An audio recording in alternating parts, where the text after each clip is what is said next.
Financial year 2025-26 में income tax के slab में बदलाव किए गए हैं। इसमें कुछ परिवर्तन जरूर हुए हैं और जैसे आपने भी सुना होगा कि अब 12 लाख रुपए तक की आय में टैक्स नहीं लगेगा। कब से नहीं लगेगा?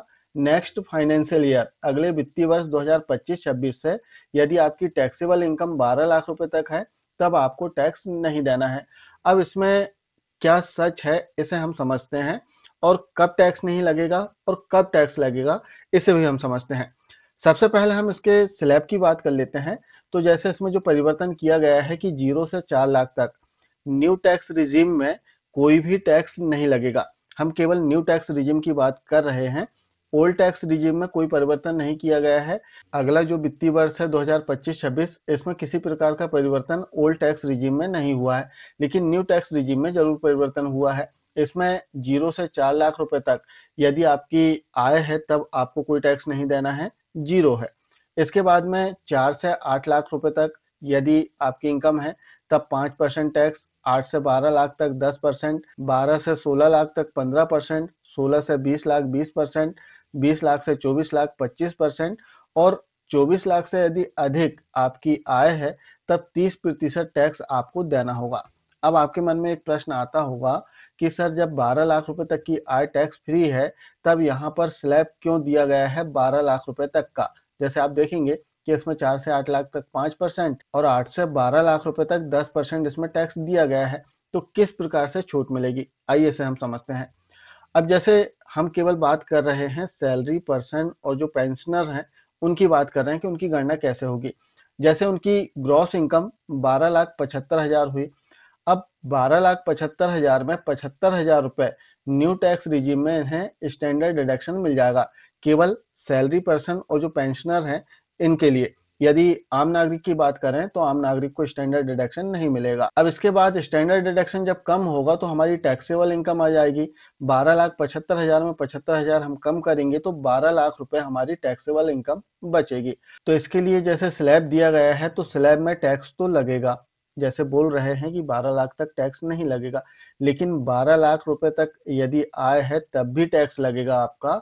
लेकिन इसमें अन्य शर्तें हैं जिसके तहत आपको छूट मिलती है। अब 12 लाख आपकी टैक्सेबल इनकम है तो सबसे पहले तो इसका कैलकुलेशन होगा। जैसे इसमें 4 से 8 लाख तक 5% लगेगा तो 4 से 8 लाख अर्थात 4 लाख रुपए का 5% 20,000 हो जाएगा। इसके बाद में 8 से 12 लाख रुपए तक फिर 4 लाख हो जाएगा यहाँ पर, तो 4 लाख का 10% 40,000। इन दोनों को यदि हम जोड़ेंगे तो आएगा 60,000। अब न्यू टैक्स रिजीम में अगले वित्तीय वर्ष में 60,000 रुपए की आपको रिबेट मिलेगी। जैसे आपको टैक्स लगा 60,000 रुपए और आपकी जो टैक्सेबल इनकम है वो 12 लाख रुपए तक है, तो 12 लाख तक टैक्सेबल इनकम होने पर आपको 60,000 की रिबेट मिल जाएगी। अर्थात सीधे सीधे आपका इनकम टैक्स जो है वो माइनस हो जाएगा। 60,000 में 60,000 यदि माइनस हुआ तो आपका जो टैक्स हुआ वो जीरो हो जाएगा। तो इस प्रकार से यदि 12 लाख रुपए तक यदि आपकी टैक्सेबल इनकम है तब आपको टैक्स नहीं लगना है। टैक्सेबल इनकम की बात कर रहे हैं हम। इसमें 12,75,000 तक भी यदि आपकी आय है और आप सैलरी पर्सन हैं या फिर पेंशनर हैं तब भी आपको टैक्स नहीं लगेगा, क्योंकि 75,000 का इसमें डिडक्शन आपको मिल जाना है। अब इसके बाद बात करें यदि आपकी ग्रॉस इनकम 12,75,000 से अधिक हो गई, फॉर एग्जाम्पल 1,000 अधिक हुई, 12,76,000 इसमें आपकी ग्रॉस इनकम हो गई, तो कितना टैक्स लगेगा इसे भी हम देख लेते हैं। जैसे 12,76,000 हमने यहाँ पर ग्रॉस इनकम दिया, इसके बाद में 75,000 जो है वो आपका स्टैंडर्ड डिडक्शन माइनस हो जाएगा। अब आपकी जो टैक्सेबल इनकम है वो 12,01,000 रुपये आ गई है। 1,000 रुपये यहाँ पर बढ़ गया है। अब चूंकि 1,000 रुपये यहाँ पर बढ़ गया है तब आपको रिबेट नहीं मिलेगी। जो 60,000 रुपये की रिबेट मिल रही थी वो रिबेट अब आपको यहाँ पर नहीं मिलेगी, क्योंकि आपकी टैक्सेबल इनकम 12 लाख से अधिक हो गई है, 1,000 अधिक हो गई है। अब ऐसी स्थिति में क्या होगा? ऐसी स्थिति में आपको मार्जिनल रिलीफ मिलेगा। मार्जिनल रिलीफ क्या है इसे समझते हैं। जैसे हमारी टैक्सेबल इनकम 12 लाख रुपए थी तब हमको कोई भी टैक्स नहीं लग रहा था, लेकिन 1,000 बढ़ जाने के कारण सीधे सीधे अब हमें टैक्स 60,150 रुपए लग रहा है। अब 60,150 रुपए जो है काफी अधिक हो जाता है केवल 1,000 बढ़ जाने के कारण। तब ऐसी स्थिति में यहाँ पर मार्जिनल रिलीफ जो है इसे लागू किया गया है। मार्जिनल रिलीफ कैसे काम करता है इसे समझते हैं। जैसे 12 लाख में 1000 अधिक हुआ है, तब आपको केवल जो अतिरिक्त राशि है 1000 रुपये जो अतिरिक्त है इसमें टैक्स देना है। तो 12 लाख में 1000 अधिक हुआ, टोटल टैक्स जो लग रहा था आपको 60,150 रुपये। अब इसमें केवल 1000 रुपये आपको टैक्स लगेगा, तो इसमें यदि 1000 हम माइनस करते हैं तो 59,150 रुपये का हमें मार्जिनल रिलीफ मिल जाएगा। और जो टैक्स है, जो ऊपर की राशि है 1000 रुपये, उसमें टैक्स देना होगा। तो 1000 वो राशि आ गई, प्लस इसका 4% जो शिक्षा उपकर है वो लग जाएगा 40 रुपये। और इस प्रकार से जो आपको टैक्स देना होगा 1040 रुपये, यदि 1000 रुपये आपकी आय जो टैक्सेबल इनकम बढ़ती है तब।